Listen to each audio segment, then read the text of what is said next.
We scored a goal from open play. What is this? What is this sorcery you speak of? Arsenal 3, Molde 0 away in Norway. We're here to talk about it with you guys in the chat box, as well as talking about Balogun's first goal, senior goal for the Arsenal, in addition to plenty of youth being brought on as well, and some really good performances from Pepe and Reece Nelson and others. So let's break it down and have a chat about this evening's fantastic win.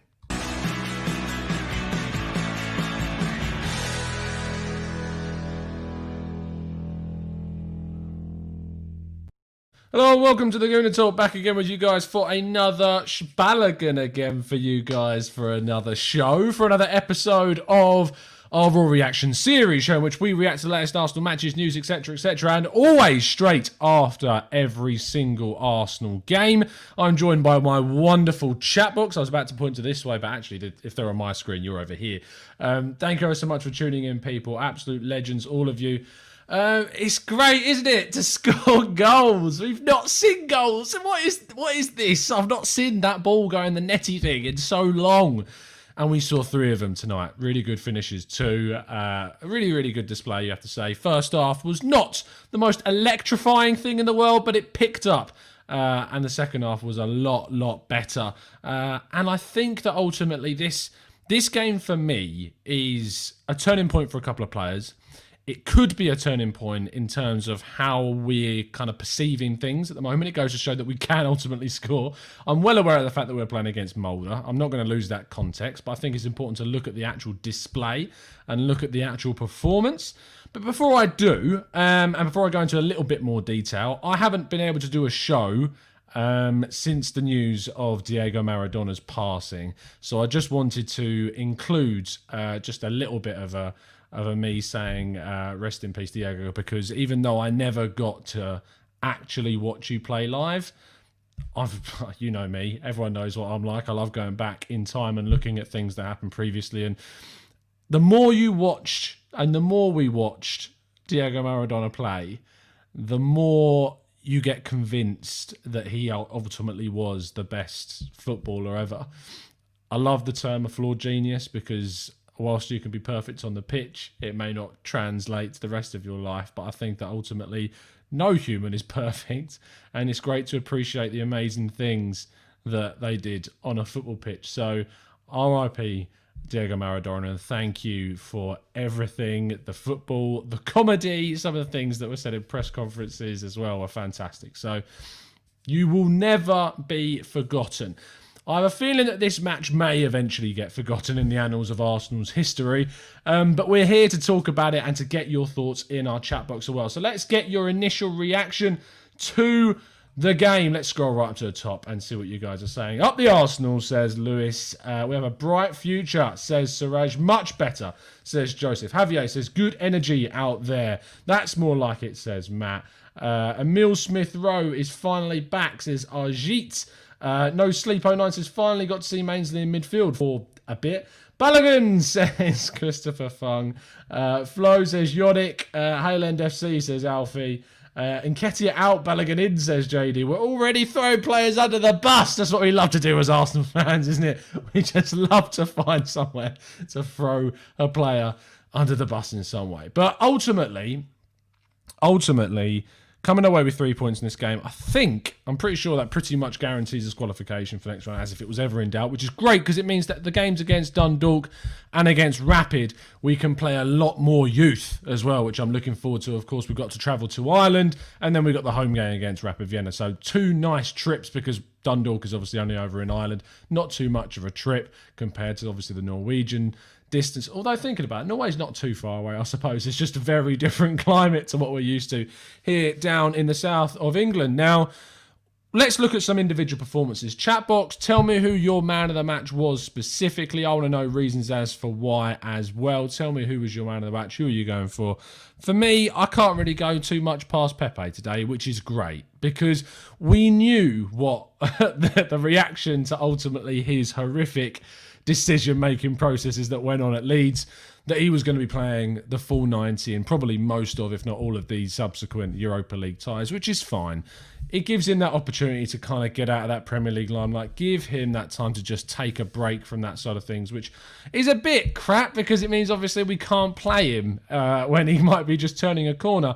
But what's also important is to remember that when a player does something like Pepe did, and then they suddenly turn it around in one game, especially a character of Pepe's, say, kind of personality and fragile mentality in some ways, that you can go from this going into the Premier League and not have the best of games. What I'm hoping is that these Europa League games build up kind of a momentum for the Ivorian winger. They build up something within him that he progresses in these games, that he puts on 3 good performances consecutively, that's the word I want, and ultimately builds up that confidence. So when he does return to the Premier League games, he's on top form and he's hot and ready to go. Let's get what you guys are saying in the chat box. I'm seeing a lot of love for Pepe, which is fantastic. Man of the match. Pepe, man of the match.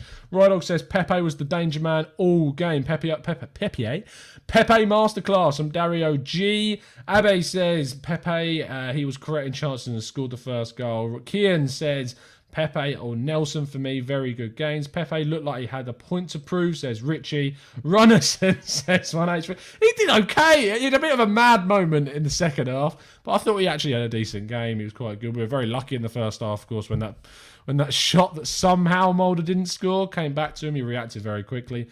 Javier says Pepe, he needed more than anyone else. Reece Nelson was our best player in the first half, says Colorado Guna. Patrick says Pepe, man of the match. Christopher Fung says Pepe or Nelson, both were overall positives and each of them scored. Alfie Nelson says Pepe looked inspired. Yonic Max says man of the match is between Risco Alcon and Pepito. Frank Crass says Pepe. Joseph Maseko says Pepe, man of the match for me. Anonymous says Nelson was quality. Bernard Baptiste says Lille Pepe on show tonight. And actually, if you want to jump over to 101 Great Goals, link is in the description, which is where I currently reside with my writing. I did a piece. The way in which we need to kind of look at what he did at Lille and then take from that to where we can get the best from him. Playing him kind of nearer the striker, and I thought he did that a lot today. You saw that his position was much further inside than it usually is. He's so tucked out on that right-hand side typically in the Premier League and doesn't really get the opportunity to come in so much. But he really did in this game against Molde. He was so much more inside, and that enabled him to get into those positions where his finishing, let's be honest, is lethal. Not only did he hit the bar before he scored, but he had a couple of opportunities too, and he's just a really good finisher, and he's got a great left peg, and when he gets that shot opportunity, often he takes it. Owen says Pepe driving force in attack. Hopefully this is a turning point for him. Easy Isle. Ed says Pepe would have been man of the match anyway, but huge based on the week that he's had. Tyrese Gaston says Pepe dangerous whenever he was on the ball and was positive. He didn't hide away. Teng Wang says Balogun is still a rough diamond, but I think he's got a footballing brain and he can surpass Nketiah with his pace. Glenn Cook says Willock or Pepe. I felt at times Willock was in the midfield by himself. He was everywhere. That's interesting because we were having a couple of discussions in the Discord server. If you're not part of the Discord server, make sure you join up to become a member and join it as an expert member or a TGT ambassador, and you get access to our Discord server, which is basically our TGT WhatsApp group in a way. And we were having a bit of discussion about Willock. Some people didn't feel he was kind of doing too much in today's game. I thought he did okay. Ultimately, he set up Reece Nelson's goal with a fantastic cross, so that was great. But yeah, could he have done more? Maybe. Could he have done more? Possibly. I think these are his games, ultimately. These are the best games for him. Let's scroll down a bit more and go to Tom, who says Pepe was against a weaker opponent. The player, he has the talent to be in the league against the top teams. Yes, context is always important. We were playing against a Norwegian side who are in a league which is a very, very lower level of quality compared to the Premier League. But Molde are no strangers to European competition. They're no strangers to playing against top sides, and ultimately they are a decent club, and they gave us a good run around at the Emirates in the first few minutes of the game. And I think that ultimately we came through a really kind of a challenging test in a way, playing a weakened side. also, so it was important that players like Pepe had a really good performance. Ozzy Gunnar says, hey Tom, I tuned in late, but it's a great day for me. Pepe played well and I can't stand Nketiah. He is my most disliked Arsenal player. I was glad to see Balogun get a chance. That's a bit harsh, Ozzy. I don't know what Nketiah has done to make you think that. I have my doubts over the guy. I don't hide away from that. But I think that's a bit harsh. But it is great to see Balogun come on and score. Let's scroll down a bit more. Joseph Maseko says Pepe was more aggressive. Really good word to describe his game. Utilised space and created it for himself, even though that probably down to Molde, but I'm pleased with him 100%. Let's look at some other players on the pitch. Now, Christopher Fung in the Discord server says that I should be giving credit to Cedric in this game. Of course, I do like to have a little bit of a criticism of Cedric. I still can't understand really why we signed him, but we did.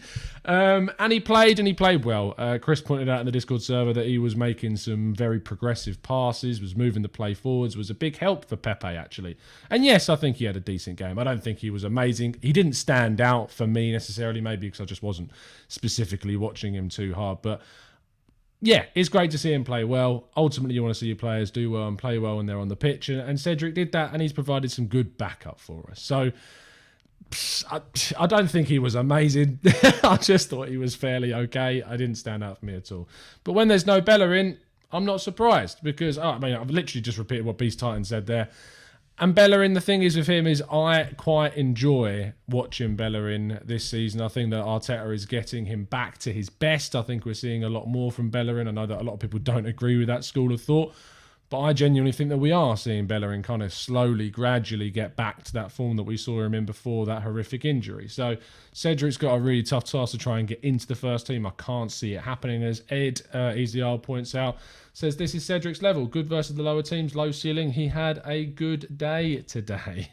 Ashwin Watkins says, I don't know why we were playing Lacazette so deep. Now, this is kind of the next thing that I want to get onto. Now, I want you to be honest in the chat box with me. Tell me, what do you think? Were you one of those people that said that Lacazette is someone that we should look to be playing kind of a number 10 position? Arsenal's number 10 role over the last 18 months, maybe not so 18 months, but definitely the last year or so has been somewhere that Ozil has played.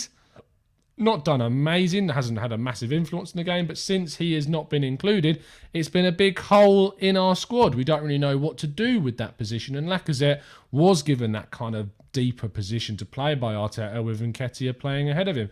What did you make of his performance? Because I didn't enjoy it, is the honest truth. I didn't particularly think that he had that much of an impression on the game, too much. He held up the ball in some instances. He had a decent shot that was saved by Linda.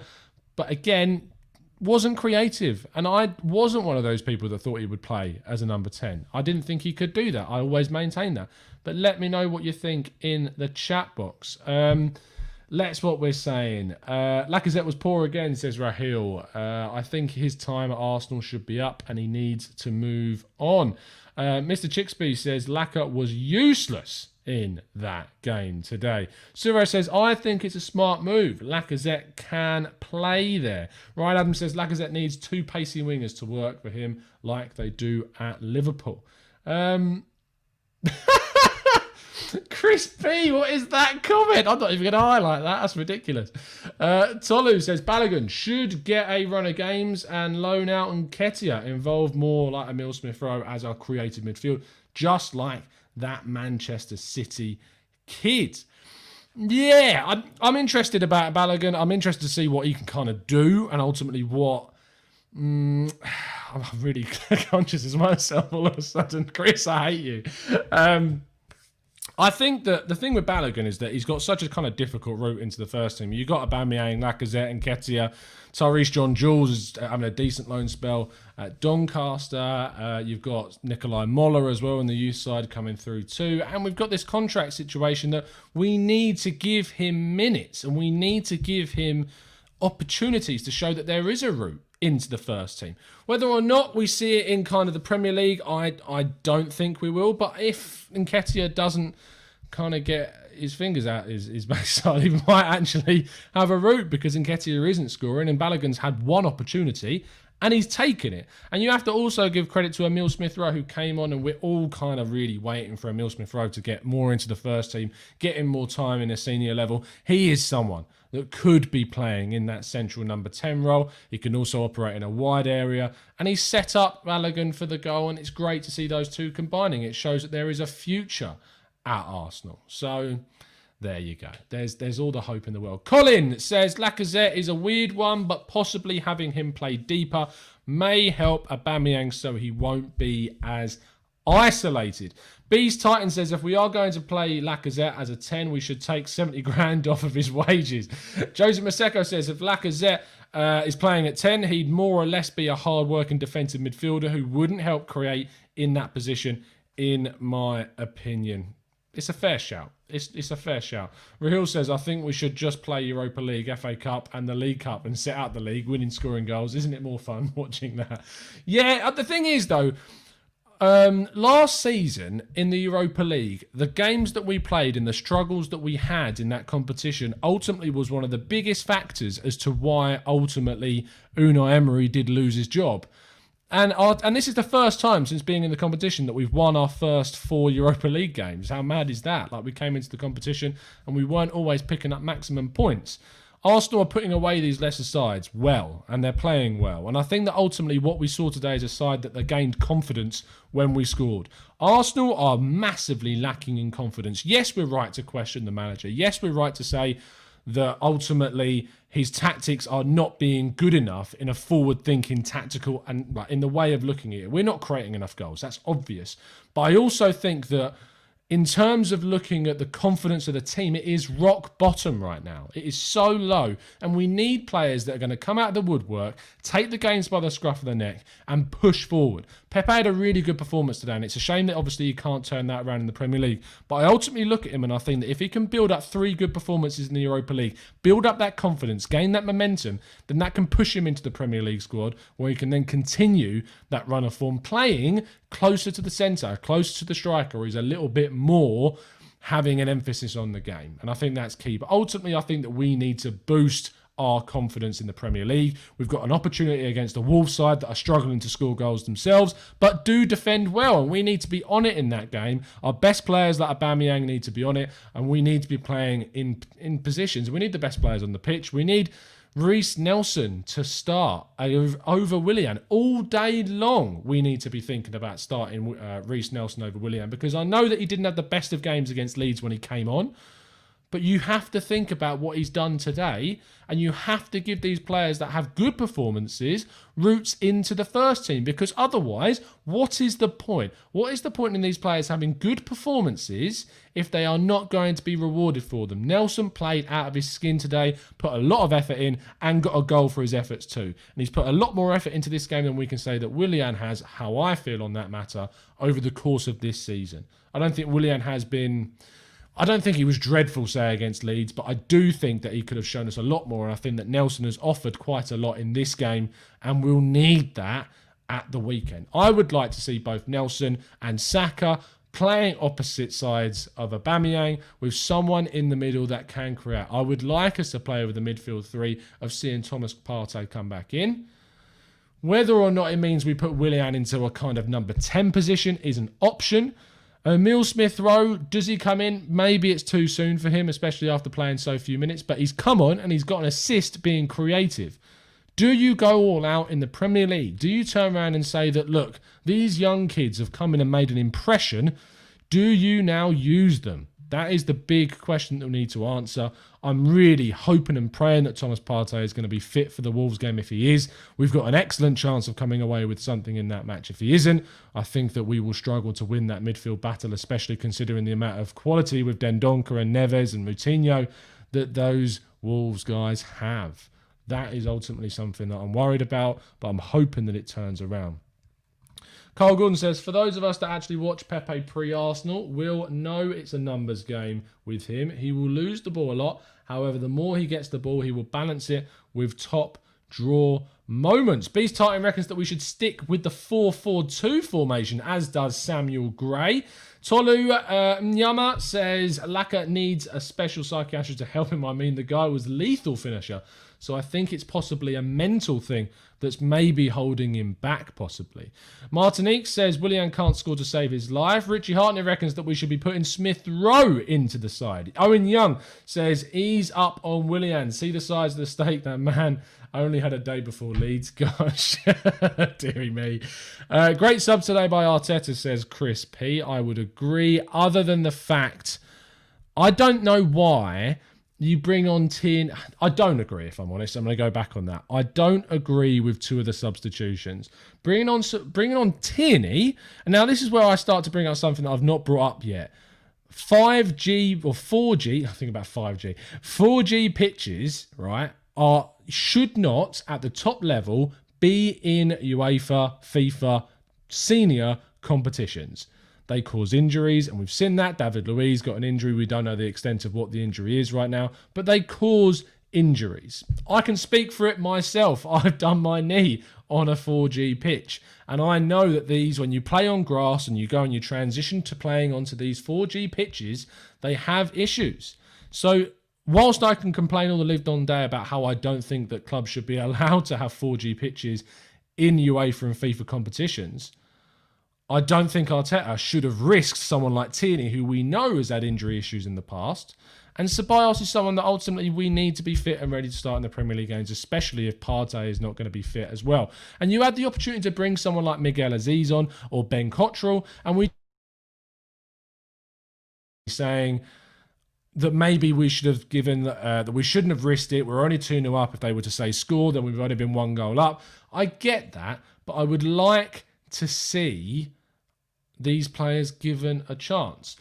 Sean says, sorry, Tom, what's a 4G pitch? A 4G pitch is effectively like a fake pitch. So it's fake grass, it's artificial, using the gel type stuff. It's as close to a real thing as you can get with it being artificial. I understand why teams in Scandinavia use them, because obviously the very cold weather stops them from freezing over if it was just normal grass and earth. But ultimately, something needs to be done. If these are playing in European competitions, you're being given the money through these competitions so that you can put underfloor heating under the soil to keep it defrosted. You need to be putting out the stuff that you need to play in these competitions. And a 4G pitch should not categorically be allowed to be used in these competitions. Anyway, that's my boring bit. I've lost about 50 viewers just talking about 4G pitches. That's just a bugbear of mine.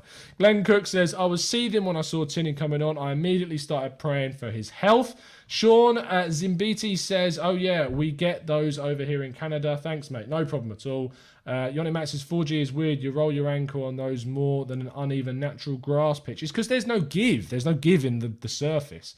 So you just, your foot sticks and your body takes you forward and you go over on your ankle. I know you can't see me doing that under the table, but I was. Glenn Cook says, I was seething when I saw... Oh, we've already read that. Glenn, you're all in my mind, mate. Alex says, youngsters now need to be given a run-out final 2 games, 100%. We have guaranteed qualification now. We need to be giving more of these young guys. Balogun should be starting. Smith Rowe should be starting. Aziz should be given chances. We should be giving more of these guys opportunities. I want to see more players come in. I want to see us recall Zach Medley from loan to play in these games. I'm joking. But we do need to be playing some more of these young guys. I wish we could have played some of the others. We can't play the likes of... I think George Lewis is obviously... I think he's out injured at the moment. But ultimately, we do have some players that we should be playing. Dinzei could be coming in. Akinola could be coming in. Giving these young guys opportunities to play, I think, is going to be really important. Martinique says, Tom, what did you think about the Maitland-Niles or the Mainsley situations?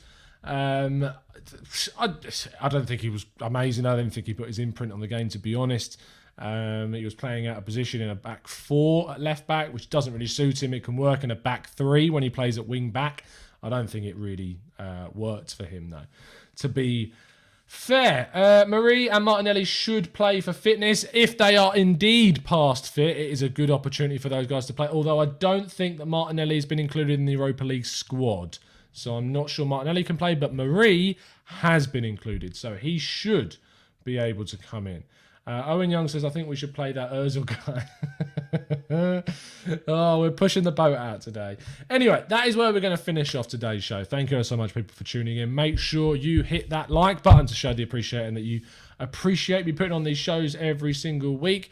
Make sure you check out the previous content that we put out this week as well. And we'll be back again tomorrow, hoping to have a chat, maybe doing a Let's Talk Arsenal show, maybe doing a Raw reaction show, but we'll definitely be back tomorrow for a chat about all things Arsenal and more. Make sure you also sign up to be a member if you want to get access to exclusive content, get access to exclusive things in the chat box, and join our Discord server, which was popping during the game. So thank you so much, people, for tuning in.